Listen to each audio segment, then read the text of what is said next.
Haciendo una tarea de esa naturaleza. Bueno, un gusto en compartir este momento con ustedes, en visitar otra vez Huanguelén, como lo hemos hecho en otras oportunidades, a veces en elecciones generales, a veces en elecciones internas, a veces para responder a las preocupaciones de la gente, a las necesidades de la gente, al requerimiento de los amigos del partido. Pero en definitiva haciendo este camino que uno con vocación, con entusiasmo, con entrega ha venido haciendo en los últimos años, ¿no? De todos modos creo que hacer este camino y poner entrega en esto no ha hecho más que, no he hecho más que devolver o pretender devolver en alguna medida lo que los propios radicales me han posibilitado y lo que la sociedad me ha posibilitado. Este partido, como decías vos, me ha dado la posibilidad 2 veces de estar en la legislatura de la provincia, ser presidente de la convención, ocupar cargos seccionales en mi propio distrito, integrar el gabinete de Armendáriz por 2 años en el Ministerio de Gobierno, en fin. Y ahora, luego de que una asamblea de la 6ª sección electoral del Movimiento por la Democracia Social lo decidiera, participamos,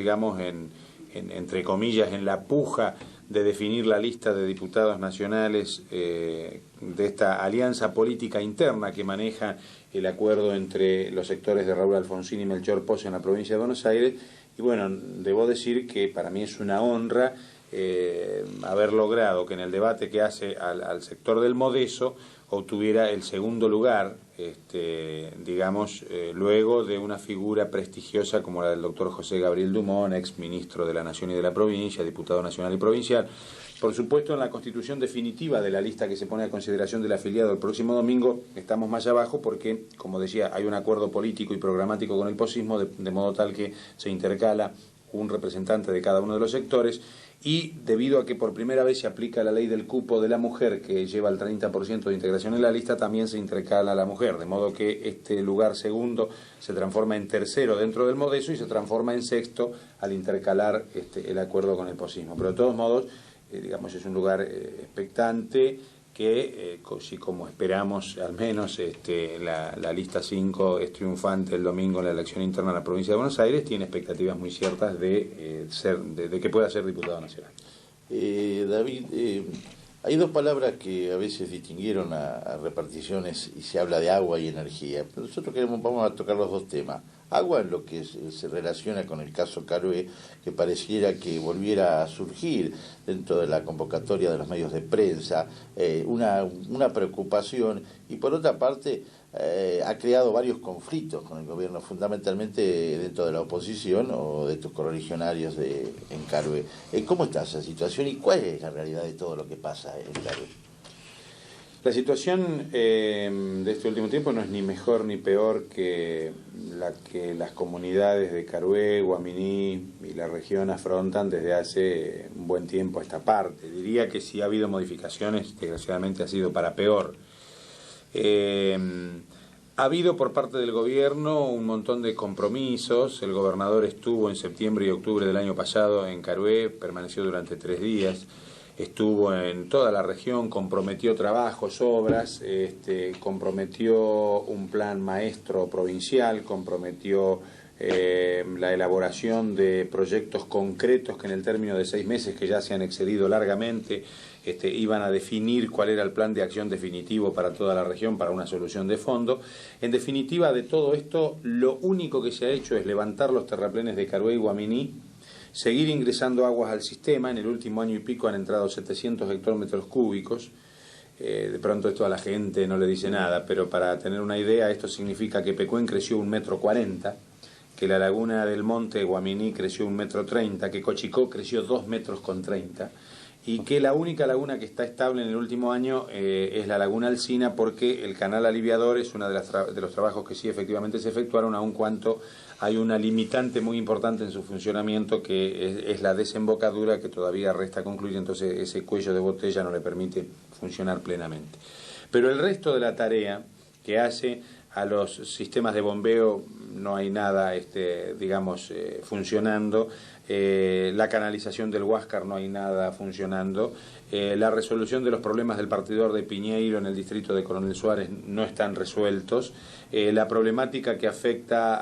a Deró, a Bolívar, a La Madrid, el tapón del Ameguino, etcétera, nada se ha hecho en todos estos sectores. De modo tal que cada vez que entramos en un periodo de crecimiento del pico hídrico de lluvia, bueno, vuelve la angustia, vuelve la inquietud, las lagunas crecen. Esta temporada de verano ha sido muy lluviosa, no hubo evaporación suficiente y en consecuencia toda la cuenca está absolutamente saturada. Y la posibilidad de que haya que volver a trasvasar aguas antes del próximo verano, digamos, es muy probable que en la próxima primavera haya que producir nuevos trasvasamientos. Y entonces, bueno, la gente vive con esta angustia, con esta preocupación. Se le reclama al gobierno, el gobierno contesta diciendo que está haciendo cosas, que este es el gobierno que más hizo. Nosotros no nos quejamos de lo que ha hecho, sino de lo que ha dejado de hacer. Parecería que ahora por fin van a llegar después de 3 meses las bombas que estaban en Bahía Blanca. El problema es que al gobernador cada vez que se le pregunta siempre faltan 45 días para que empiece a funcionar el mecanismo de las bombas. Si faltaban 45 días en octubre, 45 días faltaban en diciembre, en febrero de nuevo 45 días y hace poquitos días escuché que de nuevo anunciaba que en 45 días iban a estar las bombas funcionando. Es un plazo fijo esto. De modo tal que yo no soy optimista con relación a la problemática hídrica, a menos que la benevolencia del clima produzca un cambio y resuelva el problema por sí solo, ¿no? Pero en función de lo actuado por el Estado, y en esto debo de ser honesto en reconocer que hay una mora importante de este gobierno, pero que heredó una situación de una gravedad importante, no vamos a aducir que toda la responsabilidad de la situación actual es de esta gestión, ¿no? Así que esta es la situación, hay preocupación. Ha habido enfrentamientos duros entre el gobierno municipal de Adolfo Alsina que llevaron a la renuncia del intendente municipal, que ha transformado al distrito en un caso atípico que va a tener elecciones el 3 de octubre para elegir intendente municipal. Es uno de los 2 únicos distritos que en la provincia de Buenos Aires van a elegir intendente. Así que esta es la situación, esperamos y confiamos en que la provincia y el gobernador asuman los compromisos que han tomado, porque hasta aquí estoy dispuesto inclusive a discutirlo con ellos, con el ministro de Obras Públicas, no han sido cumplidos, pese a que cada vez que digo esto el ministro Toledo se enoja, me contesta alguna cosa. El otro día tuve la oportunidad de hacer una cobertura periodística en una importante asamblea llevada a cabo en la ciudad de Olavarría, donde estaban reunidos las 2 entidades filiales, en este caso de las cooperativas, que agrupan al sistema cooperativo a través de FASE y Fedecoba. Una honda preocupación se percibía a través de más de 250 representantes que estaban allá sobre un proyecto legislativo que realmente, algunos decían proyectos de pasillo, no hay una cierta transparencia, hay grandes dudas, pero fundamentalmente hay una honda preocupación de que las cooperativas pierdan una identidad, pierdan el patrimonio, en fin, una transferencia a tipos de sociedades anónimas, una serie de cosas que realmente preocupa al ámbito de más de 1 millón de usuarios a cual integra este sistema de Fedecoba y FASE. Yo también tuve la oportunidad después de conversar con un legislador, correligionario tuyo, un senador, y me dijo, bueno, el que conoce bien la problemática es David, pregúntale a él. Bueno, hoy tengo la oportunidad propicia de tenerlo a David Gil, por eso la pregunta es obvia, ¿no? Está bien, el diagnóstico que vos trazás es así, efectivamente. Yo debo confesar que nosotros estamos muy preocupados con lo que ocurre con el sector cooperativo y fundamentalmente con el sector de las cooperativas de obras y servicios públicos. Sobre el sector cooperativo de prestación de servicios viene habiendo una campaña bastante importante de desmérito y de descrédito ya desde la época de la gestión del gobernador Antonio Cafiero, que además de haber anulado la existencia de una dirección provincial de cooperativas que había y que dejó al cooperativismo sin interlocutor ante el gobierno provincial, fue generando una política tarifaria que fue perjudicando a las cooperativas. ¿Cómo funciona desde el punto de vista económico una cooperativa de prestación de servicio eléctrico? Le compra al Estado provincial, es decir, en aquel entonces a SEBA y ahora en aquel entonces a DEVA y ahora a ESEBA,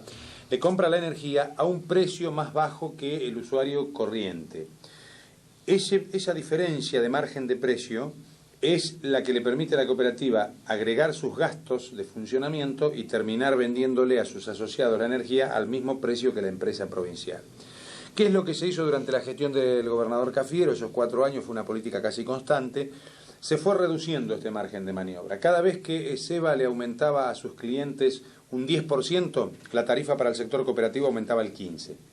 Cuando en el siguiente mes, sobre todo en los meses de hiperinflación que hubo, se aumentaba un 20% a los usuarios directos, el 30% al sector cooperativo. Llegó un momento, sobre el final de la gestión de Cafiero, que el margen de maniobra del sector cooperativo eléctrico no le permitía funcionar vendiendo el producto al asociado, al usuario final, al mismo precio que ESEVA. Y entonces vinieron las primeras denuncias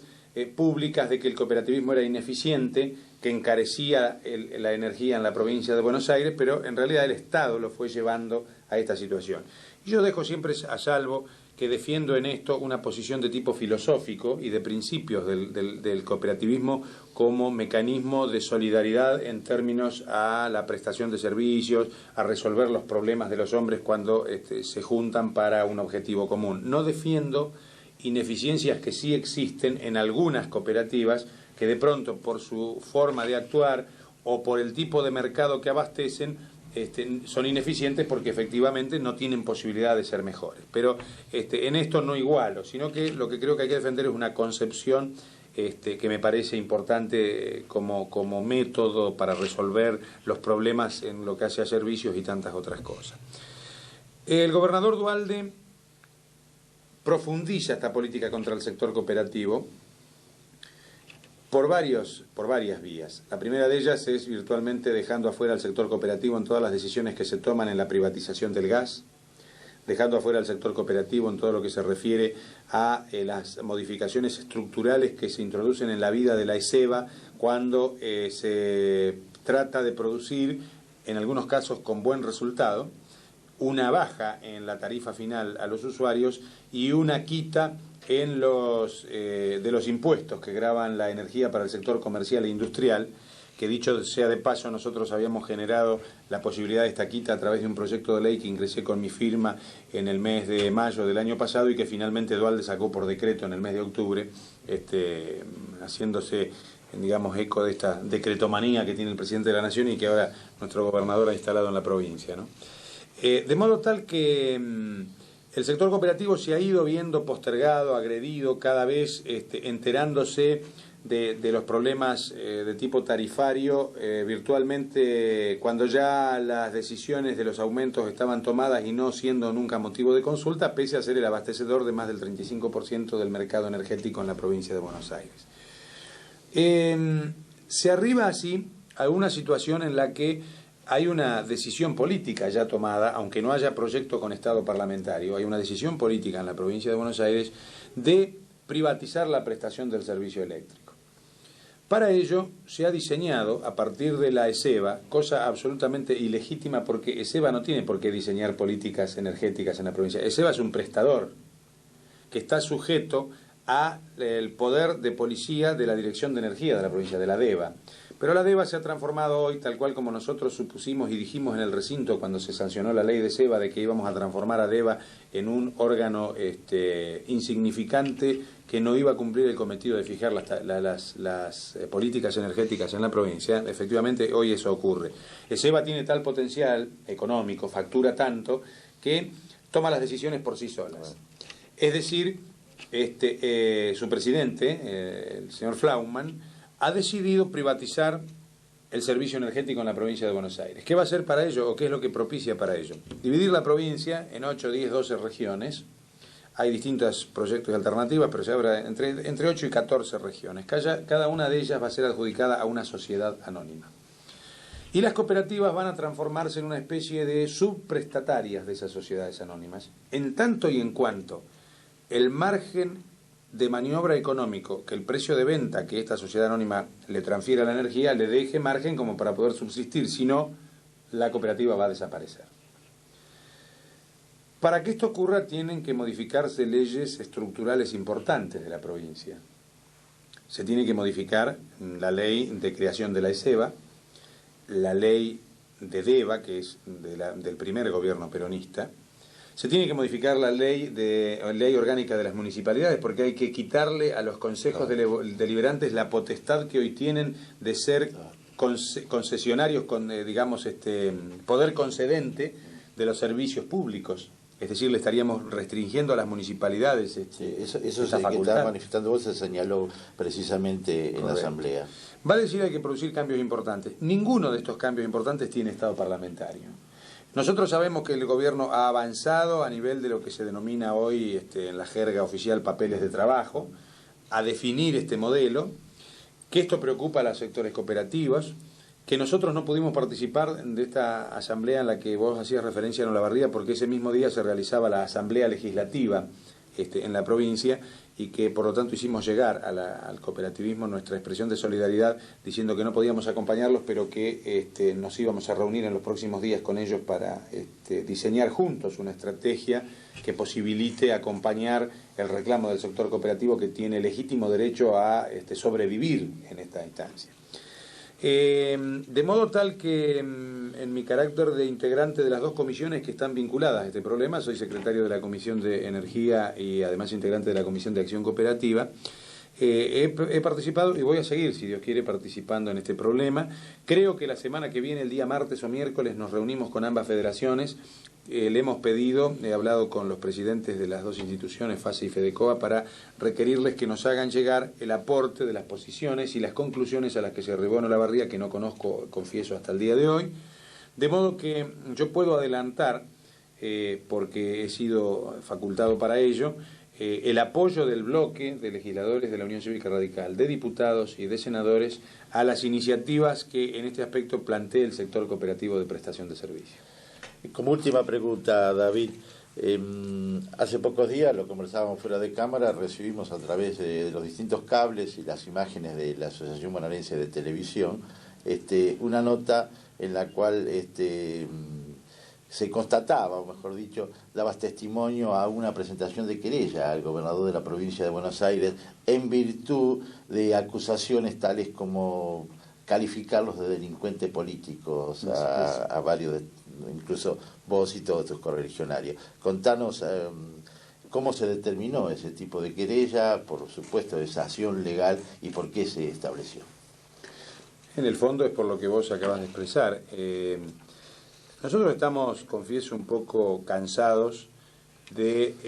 que el Poder Ejecutivo descalifique permanentemente a la oposición. Es decir, este Poder Ejecutivo, yo siempre digo que con la instalación de Duhalde en la provincia, el Estado provincial se menemizó. Es decir, el gobierno provincial tiene hoy las características del gobierno nacional, que no la tuvo la administración provincial anterior. Es decir, fuerte concentración de poder de decisión en manos del Poder Ejecutivo, tratar de soslayar en lo posible los órganos de control que hacen a los organismos de la Constitución, llámese Tribunal de Cuentas, Fiscalía de Estado, Asesoría General de Gobierno, etcétera, y un cierto desprecio por la tarea de la legislatura, a la cual, igual que lo que ocurre en la Nación, se la somete constantemente o al apremio de tener que sacar una ley en 24 horas, o al veto de las leyes sancionadas que no le gustan al Poder Ejecutivo, o a esta moda que hacía referencia recién de que ahora también en la provincia de Buenos Aires las cosas que son urgentes e importantes se resuelven mediante decretos de necesidad y urgencia. Estas descalificaciones o esta metodología alcanza ahora a la etapa de la descalificación, y se inició en el mes de diciembre, por ser breve, una profundización de esta política. En el mes de diciembre nosotros salimos a denunciar que había irregularidades, presuntas irregularidades, en la compra de armamento y equipos de comunicación de la policía efectuados en forma directa y sin licitación previa, porque disponíamos en nuestro poder de una denuncia efectuada por proveedores nacionales que no habían sido consultados y que ofrecían elementos de similar, igual o mejor característica y calidad a precio sensiblemente inferior. El gobernador de la provincia en aquel momento descalificó absolutamente nuestros dichos, dijo que esto era falaz, que estábamos poniendo un palo en la rueda al Estado provincial, al gobierno provincial, para que resuelva el problema de la seguridad, etcétera, etcétera. La sorpresa es que a los pocos días el fiscal de Estado se hace eco de nuestras aseveraciones y paraliza la compra porque detecta las irregularidades ya en lo que es el ámbito de uno de los órganos de Contralor del Estado. Vale decir, tan equivocados no estábamos. En el mes de febrero yo recibo una denuncia por parte de padres de alumnos de escuelas del conurbano de Buenos Aires que venían a aportarnos elementos en el sentido que con los fondos que componen los recursos del Fondo de Reparación Histórica del Conurbano de Buenos Aires, que tienen por finalidad mejorar estructuralmente el conurbano, o sea, obras de agua potable, energía eléctrica, gas, cloacas, escuelas, etcétera. Con esos recursos se estaban pagando planes de vacaciones escolares llamados Días Felices a chicos del conurbano de Buenos Aires, que se los trasladaba por una semana a la ciudad de Mar del Plata en el verano, se les pagaba el alojamiento, la comida, etcétera. Lo cual no me parece malo en absoluto, pero evidentemente se estaba haciendo con recursos que estaban afectados a otro tipo de destino, como eran obras de infraestructura. Pero lo grave es que, de acuerdo a los comprobantes que se nos aportaban, se estaba pagando por esta estadía y por esta comida 4 veces el valor correspondiente. Nosotros lo denunciamos, hicimos un pedido de informe en la Cámara estaba en receso, estoy hablando de la primera quincena de febrero. En esa oportunidad el vicegobernador de la provincia llegó a decir que, como ya estábamos en un año electoral, los radicales salíamos a vituperar al gobierno provincial y que evidentemente no había nada más mentiroso que un radical en campaña. Lo cual llevó inclusive a que tuviéramos un cruce de palabras bastante duro con Romá a través de LU2 Radio Bahía Blanca en forma personal en un programa matinal. Profundizamos la denuncia, hicimos los aportes de prueba y resulta que ahora se ha comprobado que se ha pagado en forma harto excesiva los precios y el expediente parece ser una brasa caliente. La agarra el ente del conurbano y dice, no, nosotros aportamos los fondos pero no contratamos. Entonces lo toma la Dirección General de Escuela y dice, no, nosotros pusimos los micros y los nombres de los chicos, pero no resolvimos la contratación. Lo toma la Dirección de Turismo y dice, no, nosotros hicimos el contacto con los hoteles, pero los precios no los pusimos. Es decir,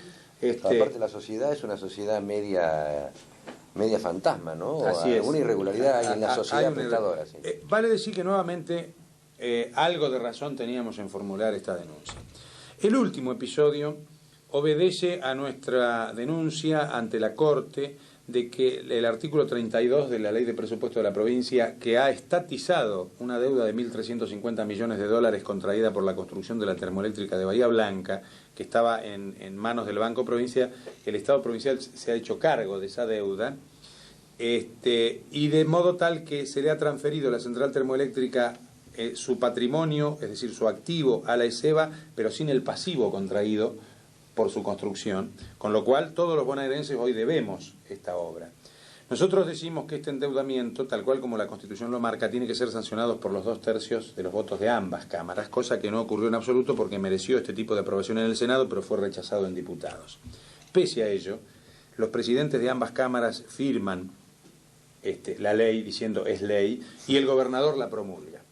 Nosotros requerimos la inconstitucionalidad de esta ley, ante lo cual el gobernador de la provincia expresa los epítetos que ya todos conocemos, entre otras cosas que somos delincuentes políticos, que cobramos por no trabajar, que no asistimos, haciéndose eco de lo que ocurría en ese momento en la nación, donde había dificultades por el quórum, por razones de índole política también, en términos a que se sancionaba o se pretendía sancionar la ley de jubilaciones, que desgraciadamente se está sancionando. Tampoco estábamos equivocados en esto, porque una semana después de nuestra presentación ante la Corte, el fiscal Sequeiros de la provincia de Buenos Aires procesa a los presidentes de ambas cámaras y al gobernador de la provincia por falsificación de documento público. En consecuencia, cuando esto se produce, y ante el exabrupto del gobernador, nosotros hemos hecho una presentación en el juzgado número 6, a cargo del juez Barreiro, en la ciudad de La Plata, en el que hemos iniciado una querella criminal que está suscripta por quien habla y otros 9 diputados, todos ellos pertenecientes al sector del Movimiento por la Democracia Social, del radicalismo, en el que hemos querellado al gobernador porque entendemos que ha habido agravio hacia nuestra figura y a nuestras expresiones. Trato de resumir, digamos, para contestar esta pregunta, y concluyo diciendo que este episodio, que ha tenido seguramente alguna notoriedad desde el punto de vista periodístico, no, como algunos por allí nos han recriminado, no lo hemos hecho precisamente por esa finalidad que es la de que tenga repercusión, sino que esto es una actitud con la cual hemos pretendido, como lo he expresado ya en otras oportunidades, decirle al gobernador de la provincia que nosotros estamos dispuestos, como lo hemos hecho y lo hemos demostrado, a ejercitar un rol de oposición responsable, acompañando todas las iniciativas que el gobernador envía a la legislatura y las que tomen los bloques legislativos, que mejoren las cosas y los problemas y las preocupaciones de la gente. Pero que si el gobernador supone que mantener relación política y diálogo político en la provincia de Buenos Aires es resignar nuestro rol de control de las irregularidades que presuntamente puedan cometer los poderes que administran el Estado, de ninguna forma nosotros vamos a dejar de lado esta responsabilidad, porque es una de las responsabilidades que la sociedad le confiere a las minorías, precisamente es esa, la de ser contralor de la forma en que se manejan los recursos públicos, de la forma en que se comportan quienes ejercitan el gobierno. Por eso hay un rol de oficialismo y de oposición. Nosotros no le ponemos el palo en la rueda a ninguna iniciativa, ni por esto vamos a detener ninguna de las cosas que a veces acertadamente el gobernador de la provincia pretende llevar adelante. Pero en esto yo soy terminante, esta es una convicción personal, pero además yo sé que está compartida por todos los legisladores de mi partido. En una breve síntesis te doy la oportunidad para que exhortes al afiliado radical, si lo crees conveniente, alguna posibilidad, por supuesto que estamos hablando de la interna. Bueno, estamos hablando de la interna, por suerte ocupamos el tiempo, creo, hablando de otras cosas más productivas. Yo procuro hablar de la elección interna lo menos posible, por suerte ya estamos encima. El domingo concluye esta disputa entre radicales. El Movimiento por la Democracia Social y Recuperación Radical me han dado, como dije hoy y comenté, la posibilidad de integrar esta lista, pero esto es una circunstancia, digamos, es una anécdota que podrá concluir o no felizmente en términos personales, pero me parece que lo importante es que el afiliado radical participe, que el afiliado radical tenga el domingo la posibilidad de acompañar con su voto la expresión que crea más conveniente, y los radicales que hemos definido durante 100 años la necesidad de que la sociedad argentina se exprese libremente, democráticamente, que pueda votar y a través del sufragio introducir los cambios que crea conveniente, tanto más tenemos que estar convencidos de que este instrumento es útil en la vida interna del partido. Si nos acompaña, si nos permite con su participación instalar en la presidencia del Comité Nacional a Raúl Alfonsín y desde allí consolidar con todos los sectores internos del partido un modelo de convocatoria a la sociedad para instar a todos los sectores sociales que hoy se ven agredidos y expulsados de las posibilidades de crecimiento por este modelo neoconservador, si nos permiten que desde allí el Comité Nacional haga un partido que esté en la calle, con propuestas, con ideas concretas como las que se han expresado en documentos que han salido en los últimos días sobre temas muy candentes, si se nos permite que desde allí convoquemos a la Convención Nacional para que a más tardar en el mes de marzo dicte la plataforma partidaria, diagrame la estrategia y defina la posición del partido en los temas que la sociedad nos reclama, si se permite que desde allí en el mes de junio del año que viene se convoque a elecciones internas para definir el candidato presidencial de la Unión Cívica Radical, que por ahí los afiliados hoy están un poco confundidos y se mezclan en esta interna del domingo los roles y los protagonismos de quienes pueden ser candidatos presidenciales para el 95 con lo que estamos eligiendo. El domingo lo que se define es, además de algunas listas que nos tiene por protagonistas con destino al 3 de octubre, se definen las conducciones del partido. Y en esto,